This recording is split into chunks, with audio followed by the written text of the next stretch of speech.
everyone, welcome back to our NB channel. NB channel आव नोंथांमोन गासैखौबो बे गोदान मोनसे भिडिअ बरायफिननाय जाबाय। स' लोगोफोर जों दा नोंथांमोनजों सावरायनो नागिरदों बे एनिमेल्स खन्थाइनि माखासे गोनां सोंलुफिननाय बेवहाय जोङो बिजाबाव थानाय सोंथिजों लोगोसे माखासे इम्पोर्टेन्ट एडिशनेल कुइसन एन्ड एन्सारनि सोमोन्दैबो जों डिसकास खालामगोन। स' गोबाव खालामालासे जोङो भिडिअखौ स्टार्ट खालामसै। नोंथांमोना भिडिअखौ जोबजासिम नाय, अब्लानो गासैखौबो एन्सारखौ नोंथांमोना फारि फारि बुजिनो हागोन। स' बेवहाय thinking about language, thinking about द पोएम, बे 84 पेजनि आरो बेवहाय टेक्स्ट बुकआव जा कुइसन थानाय बे कुइसना जाबाय बेवहाय बेबायदि दङ। कुइसन नाम्बार 1। कुइसन नाम्बार 1 आव नोंथांमोना नुनो मोनदों, नटिस द use of word turn in the first line. I think I could turn alive with animals. What is the poet turning from? दा नैबे नोंथांमोना बेवहाय गिबि लाइनावनो टार्न माने सोदोब नोंथांमोना नुनो मोनदों एनिमेल्स खन्थाइयाव, आरो बेवहाय गिबि सारियावनो टार्न सोदोब बाहायनायखौ नोजोर होनायखौबो नोंथांमोना नुनो मोनबाय। आरो बेवहाय नैबे मोनसे इनभार्टेड डाबल इनभार्टेड कमानि गेजेराव लिरदों, I think I could turn and live with animals. बे बाथ्राया माने फार्स्ट सेन्टेन्सआवनो दङमोन, खन्थाइनि फार्स्ट स्टेन्जायावनो दङमोन। आरो बेवहाय नैबे टार्नआ माखौ फोरमायदों होनना सोंदो, बेवहाय खन्थाइगिरिया मानिफ्राय गिदिंफिनदों बेखौ सोंदो नोंथांमोननियाव। दा बेनि एन्सारा जाबाय बेबायदि लिरनाय, in this line the poet wants to turn from human into animal. माने खन्थाइगिरिया बे मानसिनिफ्राय सुबुं माहारिनिफ्राय माने एनिमेलसिम गिदिंबोफिननो थाखाय बियो मोनसे लुबैनाय ओंथि फोरमायदों बेवहाय। दा बेनो जाबाय कुइसन नाम्बार 1 नि सोंलुनि फिननायमोन। बेनिफ्राय आरो नेक्स्ट कुइसन नाम्बार 2। बे कुइसन नाम्बार 2 आ जाबाय बेवहाय नोंथांमोना नुनो मोनबाय, मेनसन 3 थिंग्स दैट हिउमेन्स डु एन्ड एनिमेल्स डन्ट। सरासनस्रायै मानसिया मावनाय आरो जाय मानसिया मावनायखौ एनिमेल्सफोरा मावा, बेखौ बे खन्थाइखौ लानानै लिरनो होदों। 3 माने मोनथाम जा मुवाफोर बेखौ मानसिया मावनाय आरो जुनारफोरा मावै बेबायदि लिरनो होदों। दा बिनि एन्सारफोरखौ नोंथांमोना बेवहाय नुनो मोनबाय। नाम्बार 1 आव माने बेवहाय नुनो मोनदों हिउमेन सुइट एन्ड विन। माने बेवहाय सुबुं माहारिया माखौ फोरमायो, सुबुं माहारिया बे गोलोमदै ओंखारनायखौ फोरमायदों बेवहाय। विन माने बेवहाय गोलोमदै ओंखारनाय, आरो वाइन माने गाख्रावनाय। जोङो खन्थाइयाव मोनबोदों बे सोदोबफोरखौ। आरो सुबुं माहारिया माने गोलोमदै ओंखारजासे खामानि मावोबा बेबायदि माने हाखार दावराव जायो बेबायदि। नाथाय जुनारफोरनि बेलायाव बेबायदि नङा। स' बेखायनो नैबे बाथ्राया जाबाय एनिमेल्सनि थाखाय डन जागोन। आरो गुबुन फारसेथिं नोंथांमोना 2 नाम्बाराव मोनबाय, हिउमेन्स वीप फर देयर सिन्स। माने बेवहाय मा फोरमायदों, जा सुबुं माहारिया बेवहाय सिन माने पाप खामानि मावनायखौ फोरमायदों। जोङो मोनदोंमोन पाप खामानि मावनाय। बेनिफ्राय आरो बेवहाय वीप माने बेवहाय बेखौनो बुंदों जि सुबुं माहारिया बेवहाय माबा मोनसे खामानि पाप खामानि मावनानै गावनाय बा बे गाबख्रनाय बेखौ फोरमायदों, गाबनायखौ फोरमायदों। आरो गुबुन फारसेथिं बे एनिमेल्सनि थाखाय डन जायो। बेनिफ्राय आरो नाम्बार 3 आव नोंथांमोना नुनो मोनबाय, humans kneel down to one another to their ancestor. माने सुबुं माहारिया बे गोदोनि माबा माबि बा सिगां जेरैबायदि जोङो सोलिबोनाय नेमखान्थिखौ लाखिनो थाखाय बेबायदि माने हान्थु खरायो, सोरबा सासेया गुबुन सासेखौ सनमान होनो थाखाय हान्थु खरायो। नाथाय बे एनिमेल्सनि बेलायाव बेबायदि नङा होननानै फोरमायदों। आरो बे मोनथामानो जाबाय, बे मोनथाम पइन्टआनो जाबाय हिउमेननि थाखाय डु जागोन आरो गुबुन एनिमेल्सनि थाखाय डन जागोन। स' बेनो बे कुइसन नाम्बार 2 नि सोंलुनि फिननाया। बेनिफ्राय आरो नोंथांमोना नुनो मोनबाय कुइसन नाम्बार 3। आरो बेवहाय डु हिउमेन्स नील टु आदार हिउमेन्स हु लिभ थाउजेन्ड्स अफ इयार्स एगो डिस्कास दिस इन ग्रुप्स। दा बेखौ होदों। दा बेनि फिननाया बेनो जागोन।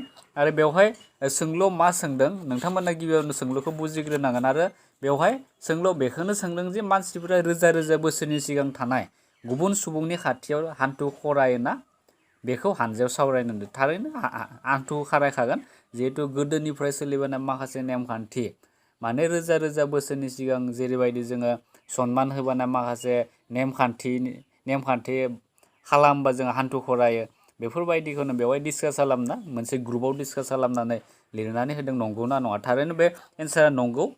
Yes, humans kneel to other humans who lived thousands of years ago as it is a cultural traditional to do so. माने सोलिबोनाय गोदोनिफ्रायनो सोलिबोनाय नेमखान्थि जायखौ जोङो हान्थु खरायाबा जाया, सोलिया, बेफोरबायदि फोरमायदों। बेनिफ्राय दा नेक्स्ट कुइसना जाबाय, स' बेवहाय नेक्स्ट कुइसना 4 नाम्बार आरो बे नोंथांमोननि बिजाबाव थानायनिनो सोंलुआ what are the tokens that the poet says he may have dropped long ago and which the animals have kept for him? Discuss this in class. Whitman belongs to the romantic tradition that includes Rousseau and Wordsworth. दा नैफोर जाबाय खन्थाइगिरिनि मुं आरो गुबुन खन्थाइगिरिफोरनि मुं बेफोर which holds that civilization has made humans false to their own true nature. What could be the basic aspects of our nature as living beings that humans choose to ignore or deny?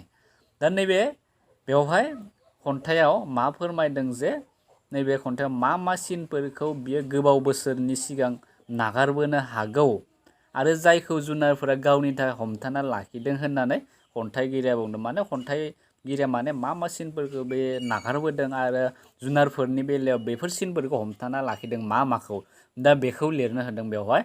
दा बेवहाय एन्सारा जाबाय बेबायदि जागोन The tokens mentioned in the poem mean the symbols of the true nature of human beings.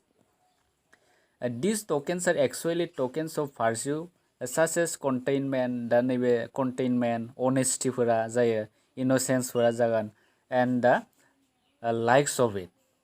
So बेखिनिखौनो नोंथांमोना एन्सारखौ लिरनानै होनो हायो। बेनिफ्राय दा बेनो जाबाय कुइसन नाम्बार 4 नि सोंलुनि फिननायमोन। बेनिफ्राय बांद्राय लेखायाव पएमाव थानाय माखासे माने एसेबां कुइसनफोर गैया, बेखायनो आं नोंथांमोननो एडिशनेल कुइसन एन्ड एन्सारबो माखासे माने इम्परटेन्ट गोनां जायफोर माने नोंथांमोननि HSLCनि थाखाय इम्परटेन्ट बेखौ माने होनो नागिरदों। स' बेवहाय नोंथांमोना नुनो मोनबाय एडिशनेल कुइसन एन्ड एन्सार। बेवहाय एडिशनेल कुइसन एन्ड एन्साराव फार्स्टआवनो नैबे जा कुइसन नाम्बार 1आ जाबाय 2019 एन्ड 2015 आव फैदोंमोन। दा बेवहाय सोंलुआ जाबाय Why did the poet feel more at home with animals than humans? माने खन्थाइगिरिया गावखौनो माने जुनारफोरजों थानानै माबायदि नांदों बा हिउमेननिख्रुइ बेखौ सोंदों।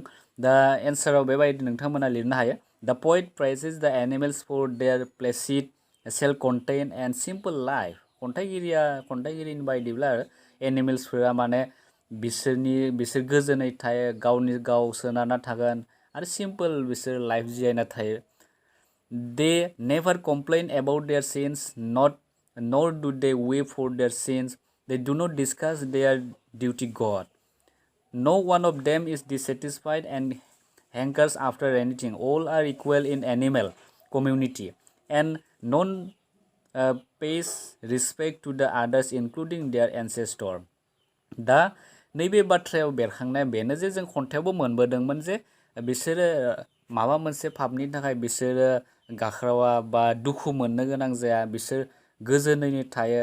बेनि अनगायै बिसोरो गसाइखौ जे फालिनाया मोनसे डिउटि, दा बेखौबो बिसोरो डिसकास खालामा, फालिथारनांगोन होननानै। बेनि अनगायैबो बिसोर आरो माने गासैबो माने इकुवेल भाबै माने एना एनि गैयालासे बिसोर माने इकुवेलि थायो। दा बेखौनो बुंनाय जादों आरो जों सुबुं माहारि बायदि गुबुनखौ माने गोदो जेरैबायदि आजै आजौमोन आबै आबौमोनखौ जोङो रिसपेक्ट होनानै खुलुमो, बेफोरबायदि माने एनिमेल्सफोरनाव गैया, बेखौ होनना बुंनाय जादों। स' बेनो जाबाय बेनि जा एन्सार कुइसन नाम्बार 1 नि, बेखौनो लिरनो फोरमायदों नोंथांमोनखौ। बेनिफ्राय नेक्स्ट कुइसन नाम्बार 2आ जाबाय बेवहाय नोंथांमोना नुनो मोनबाय कुइसन नाम्बार 2आ जाबाय 2018 आव फैदोंमोन आरो बेवहाय चुज द मिनिं अफ आन्डारलाइन वर्ड्स फ्रम द alternative given in the brackets. दा नैयाव मोनसे आन्डारलाइनाव सोदोब होनाय दङ आरो ब्रेकेटाव मोननैसो वार्ड होनाय दङ। बे ब्रेकेटाव थानाय माबे सोदोबफोरजों नैयाव जा आन्डारलाइन होनाय बे गोरोबगोन बेखौ लिरनो होदों। दा नैयाव प्लेसिडनि मिनिङा जाबाय केल्म एन्ड पिसफुलखौ फोरमायो, माने गोजोन थानायखौनो फोरमायदों बेवहाय। बेनो जाबाय बेनो ओंथिमोन। बेनिफ्राय आरो नेक्स्टआव फैबाय बि नाम्बारा जाबाय Not one is dissatisfied, not one is demented with the mania of winning things. दा dementedनि ओंथिया मा? दा बेनि ओंथिया नैयाव ब्रेकेटाव लिरनाय दङ feeling unhappy, feeling displeased, behaving crazily for being upset. दा बे अपसननि मादाव ब्रेकेटाव थानायनि मादाव नैबे जोबथारनाया जायो behaving crazily for being upset, माने दुखु मोननानै माबा मोनसे दिन्थिनाय फाग्ला बायदि जानाय, बेबायदि नैबे demented दा फोरमायो। दा बेनिफ्राय कुइसन नाम्बार 3 आ जाबाय बेवहाय कुइसन नाम्बार 3 आव मा सोंदों how do the animals except their condition एनिमेल्सफोरा गावसोरनि थासारिफोरखौ माबोरै एक्सेप्ट खालामो बे जाबाय 2017 आव फैदोंमोन आरो बेनि एन्सारा जाबाय बेबायदि the animals except their condition without sweat and whine दा बेबायदि बिसोर माने जा गावनि सुफुंनायखौ माने थासारिफोरखौ माबोरै सुफुंसारगोन बिसोर गोलोमदै ओंखारा लाबानो बा गाख्रावा लाबानो बिसोर माने गावनि नांनायखौ सुफुंनानै लायो होनना बुंनाय जादों आरो हिउमेननि बेलायाव गोलोमदै ओंखारजासे खामानि मावो आरो गोबां माने विन माने दावराव दावसि बेबायदि जानायनि गेजेरजों हिउमेन्सफोरा गावनि नांनायखौ सुफुंनानै लायो गुबुन फारसेथिं एनिमेल्सनि बेलायाव बेबायदि नङा उइदाउट स्वीट एन्ड विन दे माने एक्सेप्ट देयर कन्डिशन बेखौ फोरमायदों दा एन्सारा बेनो बेनिफ्राय कुइसन नाम्बार 4 आ जाबाय विथ हुम कुड द पोएट लिभ एन्ड व्हाइ 2015 आव फैदोंमोन बेयो माने सोरजों खन्थाइगिरिया थानो माने गोसो जादोंबा आरो मानि थाखाय बेखौ सोंदों बेनिफ्राय दा नैयाव एन्सार दङ द पोएट कुड लिभ विथ द animals because they are so placid and self content खन्थाइगिरिया माने जुनारफोरजों थानो गोसो जादों मानि थाखाय माने बेयो जुनारफोरा जोबोर गोजोनै थायो आरो गावबा गावनो माने बिसोर सोनारना थायो बेबायदि बेनिफ्राय कुइसन नाम्बार 5 आ जाबाय हु इज द पोएट अफ द पोएम एनिमेल दा एनिमेल खन्थाइनि खन्थाइगिरिया सोर दा बे जाबाय वाल्ट विटमेन सासे बेयो आमेरिकानि खन्थाइगिरि बेनिफ्राय नेक्स्ट कुइसना जाबाय कुइसन नाम्बार 6 बेवहाय नोंथांमोना नुनो मोन्दों कुइसन नाम्बार 6 आव हु इज वाल्ट विटमेन बेवहाय वाल्ट विटमेना सोरमोन बा सोर बेबायदि सोंदों दा बेखौ लिरनो हायो नोंथांमोना Walt Whitman is a major American poet सासे बेयो आमेरिकानि सासे माने गोजौ सारिनि खन्थाइगिरिमोन बेयो बेनिफ्राय कुइसन नाम्बार 7 आ जाबाय what type of man Whitman was in his social life दा बेनि एन्साराव बेखौ लिरनो हायो in his social life Whitman was a non conformist बे जागोन बेनिफ्राय गासिबो माने बे खन्थाइनि बे माबायावनो दङ खन्थाइगिरिनि सोमोन्दैआव नोंथांमोना खन्थाइगिरिनि सोमोन्दैबो नायब्लानो जाबाय बिजाबावनो दंखायो बेनिफ्राय नेक्स्ट कुइसन नाम्बार 8 आ जाबाय बेबायदि बेवहाय कुइसन नाम्बार 8 आ they are so placid and self contained in double inverted कमानि गेजेराव लिरदों बेखौ बेनिफ्राय हु are they in the above line नैयाव दे होननानै सोरखौ बुंनाय जादों थारैनो बेवहाय दे होननानै एनिमेल्सफोरखौ बुंनाय जादों दा दे इन द एबभ लाइन आर द एनिमेल्स बेवहाय देनि ओंथिया जाबाय एनिमेल्सखौ फोरमायदों बेनिफ्राय नेक्स्ट कुइसन नाम्बार 9 बे कुइसन नाम्बारनि सोंलुआ जाबाय हाउ आर द एनिमेल्स ओवर द होल आर्थ माने जोंनि गासै वर्ल्डआव गासै बुहुमावनो माने बे एनिमेल्सफोरा माबोरै माने थायो बेखौ फोरमायदों दा एन्सारा जाबाय over the whole world no animal is respectable or unhappy they live in contentment as they lead plain life बेनो जागोन एन्सारा जोबोर गोजोन खुसि थायो बिसोर गावबा गावनो सोनारनानै थायो बेनिफ्राय कुइसन नाम्बार 10 आ जाबाय how do the animals show their relations to the poet and what does he do them खन्थाइगिरिजों आरो बे एनिमेल्सफोरा खन्थाइगिरिजों माबायदि माने रिलेसन थानायखौ दिन्थिदों आरो बेनिफ्राय what does he do dam बिसोरो मा खालामदों माने बेखौ सोंदों बेनिफ्राय दा एन्साराव नोंथांमोना बेखौ लिरनो हायो the animals lead placid and self contained life the poet to like simplicity and lives a plain life.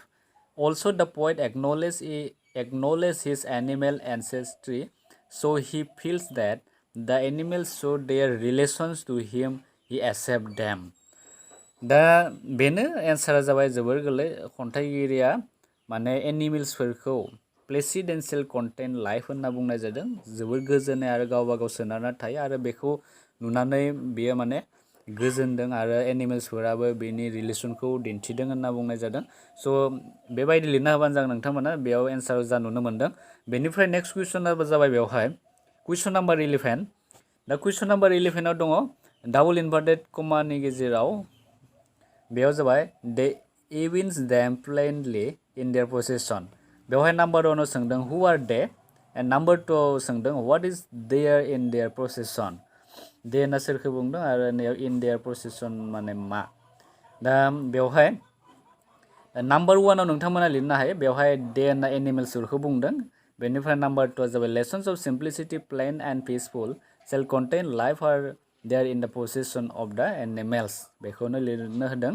बेनिफ्राय नेक्स्ट कुइसन नम्बर 12 आ जाबाय बेवहाय कुइसन नम्बर 12 आ what does the poet mean when he says did I pass that huge time ago दा नैयाव सोंदों what does the poet mean खन्थाइगिरि नैबे बेवहाय when he says नैबे did I pass that huge time ago बे बाथ्रानि ओंथिया मा खन्थाइगिरिया नैबे बाथ्राखौ मा होनना फोरमायदों दा एन्सार जाबाय बेखौ लिरनो हायो नोंथांमोना the poet praises the animals for their peaceful and self-contained life in this connection he refers to animals ancestry of man has emerged from animals passing through long process of evolution.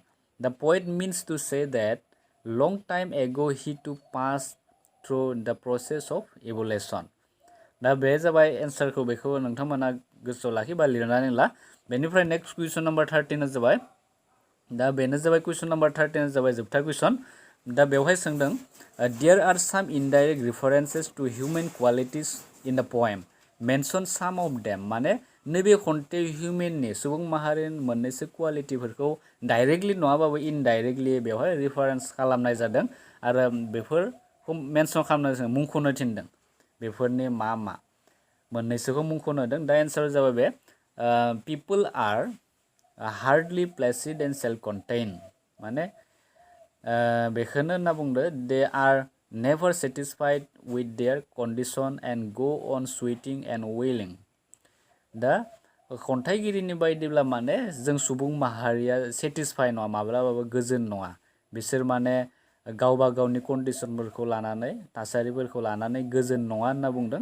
आरो बेनि थाखायनो सुइटिं and वेइलिं गाबख्रावनाय बा दावराव थासारि गोलोमदै ओंखारजासे खामानि मावनाय बेबायदि थासारिखौ खन्थाइगिरिया फोरमायथिदों they repent and weep for their sins and discuss long their duty to God बेबायदि जों खन्थाइयाव जा डिसकास खालामबोनाय बेखौनो बेवहाय लिरनो नांगौ the hanker after more and more things and the worst thing is that they do not treat fellow men as equal they are high and low rich and poor common and respectable ones among them दा सुबुं माहारिनि गेजेराव बेफोरबायदि माने माखासे गोबां गोरिब बेबायदि माने एना एनि बेफोरबायदि माखासे माने सोलियो दा बेखौ माने खन्थाइगिरिया नैबे खन्थाइनि गेजेरजों इनडाइरेक्टलि माने रेफार खालामदों मुंख'दों सुबुं माहारिखौ इनडाइरेक्टलि थांखिनानै दा बेफोरबायदि बाथ्राखौनो बेवहाय लिरनो थिनदों नोंथांमोनखौ दा बे जाबाय माखासे एडिसनेल कुइसन एन्ड एन्सार स' आसा खालाम नोंथांमोना बेफोर गासैनिबो सोंलुनि फिन्नायफोरखौ मोजाङै बुजिनो हाबाय बेनिफ्राय दा बेखिनियानोमोन बे सोंलुनि गोनां कुइसन एन्ड एन्सारफोरा बेनिफ्राय फैबाय थानाय कुइसन फैबाय थानाय भिडिअफोराव जोङो बेबायदिनो गोदान मोनसे टपिक लानानै नोंथांमोनजों डिसकास खालामगोन आसा खालाम नोंथांमोना भिडिअखौ नायनानै मोजां मोनबाय आरो चेनेलाव गोदानब्ला चेनेलखौ साबस्क्राइब खालामला बिदिनो जोङो गोदान भिडिअ होनायफोरखौ नोंथांमोना जाहाथे बयनिख्रुइबो सिगाङाव मोननो हायो थेंक इउ फर वाचिं